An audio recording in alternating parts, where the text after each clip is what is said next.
पिता की 13वीं से सीमा लौटी ही थी। 15 दिन के लंबे समय अंतराल के बाद उसने लैपटॉप खोलकर फेसबुक को लॉगिन किया। फ्रेंड रिक्वेस्ट पर क्लिक करते ही जो नाम उभर कर आया उसे देखकर बुरी तरह चौंक गई। अरे ये तो शैलेश है।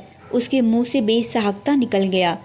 समय के इतने लंबे अंतराल ने उसकी याद पर धूल की मोटी चादर बिछा दी थी।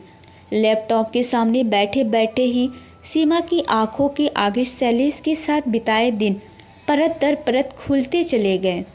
दोनों ही दिल्ली के एक कॉलेज में स्नातक की पढ़ाई कर रहे थे। शैलेश पढ़ने में अव्वल था। वह बहुत अच्छा गायक भी था। कॉलेज के हर सांस्कृतिक कार्यक्रम में वह दोनों बढ़ चढ़कर भाग लेते थे। सीमा की आवाज़ भी बहुत अच्छी थी। अक्सर दोनों का कक्षा के बाहर मिलना हो जाता था। एक बार सीमा को बुखार आ गया। वह 10 दिनों से कॉलेज नहीं आई तो शैलेश पता पूछता हुआ उसके घर उसका हालचाल पूछने आ गया। परीक्षा बहुत करीब थी, इसलिए उसने अपने नोट्स देकर उसकी परीक्षा की तैयारी में मदद की। सीमा ने पाया कि वह एक अच्छा इंसान भी है। धीरे धीरे उनकी नज़दीकियाँ बढ़ने लगी। कॉलेज में खाली समय में दोनों साथ साथ दिखाई देने लगे। दोनों को ही एक दूसरे का साथ अच्छा लगने लगा था। एक भी दिन नहीं मिलते तो बेचैन हो जाते। दोनों के हाव भाव से आपस में मूक प्रेम निवेदन कब का हो चुका था। इसके कॉलेज में भी चर्चा होने लगी।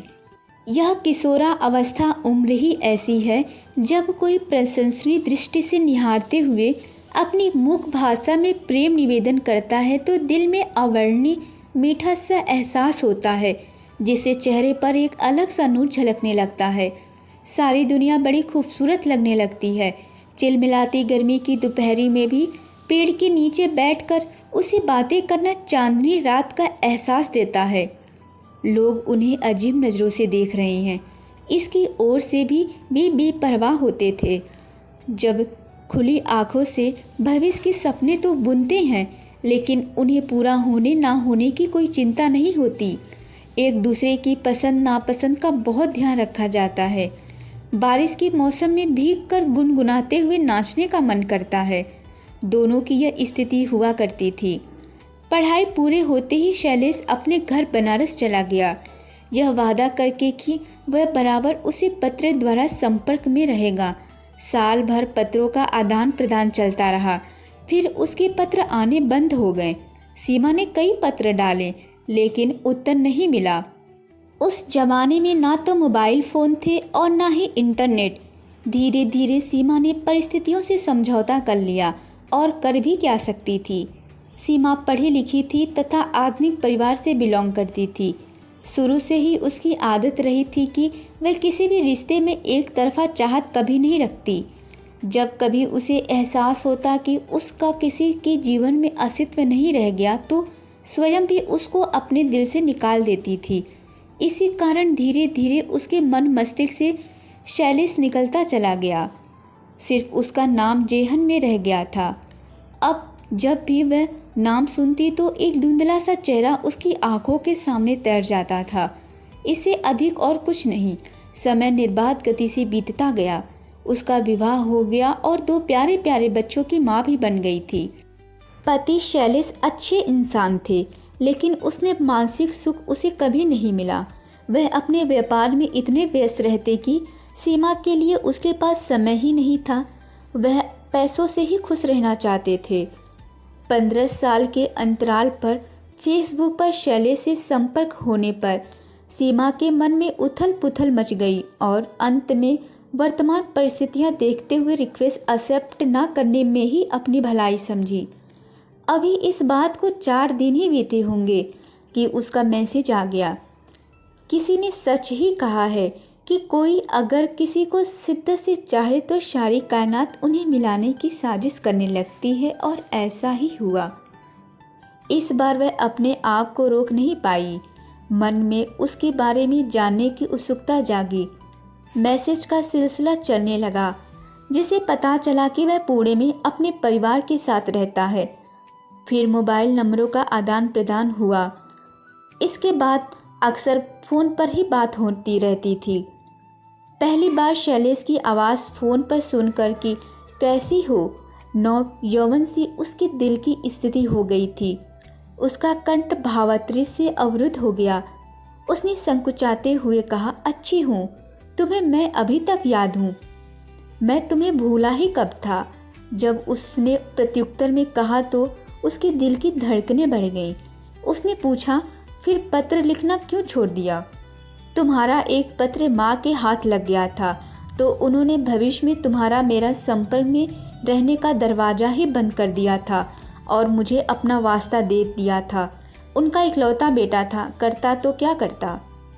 उसने सीमा से कभी भविष्य में साथ रहने का वादा तो नहीं किया था, इसलिए वह शिकायत भी करती तो क्या करती। एक ऐसा व्यक्ति जिसने अपने प्रेम को भाषा के द्वारा कभी अभिव्यक्त नहीं किया था, उसका उसे शब्दों का जामा पहनाना उसके लिए किसी सुखद सपने का वास्तविकता में परिणत होने से कम नहीं था। यदि वह उसे बात नहीं करती तो वह इतनी मोहक बातों से वंचित रह जाती। समय का अंतराल परिस्थितियां बदल देता है, शारीरिक परिवर्तन करता है, लेकिन मन अछूता ही रह जाता है। कहते हैं हर इंसान के अंदर अपना बचपना छिपा होता है जो किसी भी उम्र में उचित समय देखकर बाहर आ जाता है। उनकी बातें दोस्ती की परिधि में तो कतई नहीं थीं। हाँ, मर्यादा का भी उन्होंने कभी उल्लंघन नहीं किया। शैलेश की बातें उसे बहुत रोमांचित करती थीं। बातों से लगा ही नहीं कि वे इतने सालों बाद मिल रहे हैं। फ़ोन से बातें करते हुए उन्होंने उन पुराने दिनों को याद करके भरपूर जिया। कुछ शैलेश ने याद दिलाई जो वह भूल गई थी, कुछ उसने याद दिलाई। ऐसा लग रहा था जैसे कि वे उन दिनों को दोबारा जी रहे हों। 15 सालों में किसके साथ क्या हुआ वह भी शेयर किया गया। आरंभ में इस तरह बात करना उसे अटपटा अवश्य लगता था। संस्कारगत थोड़ा अपराध बोध भी होता था और यह सोचकर भी परेशान होती कि इस तरह कितने दिन रिश्ता निभेगा। इसी ऊहापोह में 5-6 महीने बीत गए। दोनों ही चाहते थे कि यह रिश्ता बोझ न बन जाए। यह तो निश्चित हो गया था कि आग लगी थी दोनों तरफ बराबर। पहले यह आग तपिश देती थी, लेकिन धीरे धीरे यही आग मन को ठंडक तथा सुकून देने लगी। उनकी रस भरी बातें उन दोनों के मन को गुदगुदा जाती थी। एक बार शैलेश ने एक गाने को लाइन बोली, तुम होती तो क्या होता, तुम यह कहती। उसकी बात काटते हुए सीमा बोली, और तुम होते तो कैसा होता। कभी सीमा चुटकी लेती, चलो भाग चलते हैं। शैलेश कहता, भाग कर जाएंगे कहाँ। एक दिन शैलेश ने सीमा को बताया कि ऑफिस के काम से वह बहुत जल्दी दिल्ली आने वाला है। आएगा तो वह उससे और उसके परिवार से अवश्य मिलेगा। यह सुनकर उसका मन मयूर नाच उठा। फिर कड़वी सच्चाई से रूबरू होते ही सोच में पड़ गई कि अब सीमा किसी और की हो चुकी है। क्या इस स्थिति में उसका शैलेश से मिलना उचित होगा। फिर उसने अपने सवाल का उत्तर देते हुए बुदबुदाई, तो क्या हुआ। समय बहुत बदल गया है। एक दोस्त की तरह मिलने में बुराई ही क्या है। सुनील की परवाह तो मैं तब करूं जब वह मेरी परवाह करते हों। खुश रहने के लिए मुझे भी तो कोई सहारा चाहिए। देखूं तो सही, इतने सालों में उसमें कितना बदलाव आया है। अब वह शैलेश के आने की सूचना की प्रतीक्षा करने लगी थी। अंत में वह दिन भी आ पहुंचा जिसका वह बेसब्री से इंतजार कर रही थी। सुनील बिजनेस टूर पर गए हुए थे। दोनों बच्चे स्कूल गए हुए थे। उन्होंने कनॉट प्लेस के कॉफ़ी हाउस में मिलने का समय निश्चित किया। वह शैलेश से अकेले घर में मिलकर कोई भी मौका ऐसा नहीं आने देना चाहती थी कि बाद में उसे आत्मग्लानि हो। उसे लग रहा था कि इतने दिन बाद उसको देखकर कहीं वह भावनाओं में बहकर कोई गलत कदम ना उठा ले जिसकी उसके संस्कार उसे आज्ञा नहीं देते थे। शैलेश को देखकर उसे लगा ही नहीं कि वह उससे इतने लंबे अंतराल के बाद मिल रही हो। वह बिल्कुल नहीं बदला था, बस थोड़ी सी बालों में सफ़ेदी झलक रही थी। आज भी वह उसे बहुत अपना सा लग रहा था। बातों का सिलसिला इतना लंबा चला कि ख़त्म होने का नाम ही नहीं ले रहा था। इधर उधर की बातें करते हुए शैलेश ने सीमा से कहा कि उसे अपने वैवाहिक जीवन से कोई शिकायत नहीं है। लेकिन उसकी जगह कोई नहीं ले सकता, तो उसे अपने आप पर बहुत गर्व महसूस हुआ। अचानक शैलेश को कुछ याद आया। उसने पूछा, अरे हाँ, तुम्हारे गाने के शौक का क्या हाल है? बात बीच में काटते हुए सीमा ने उत्तर दिया, क्या होगा, मुझे समय ही नहीं मिलता।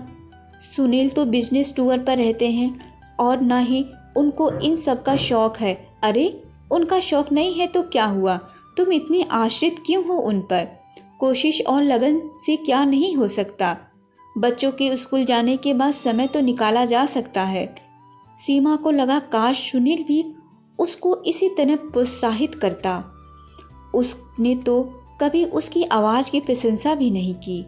खैर, देर आए दुरुस्त आए। उसने मन ही मन निश्चय किया कि वह अपनी इस कला को लोगों के सामने उजागर करेगी।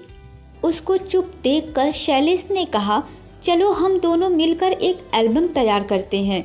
सहकर्मियों की तरह तो मिल सकते हैं ना। इस विषय पर फ़ोन पर बात करेंगे। सीमा को लगा उसके अकेलेपन की समस्या का हल मिल गया।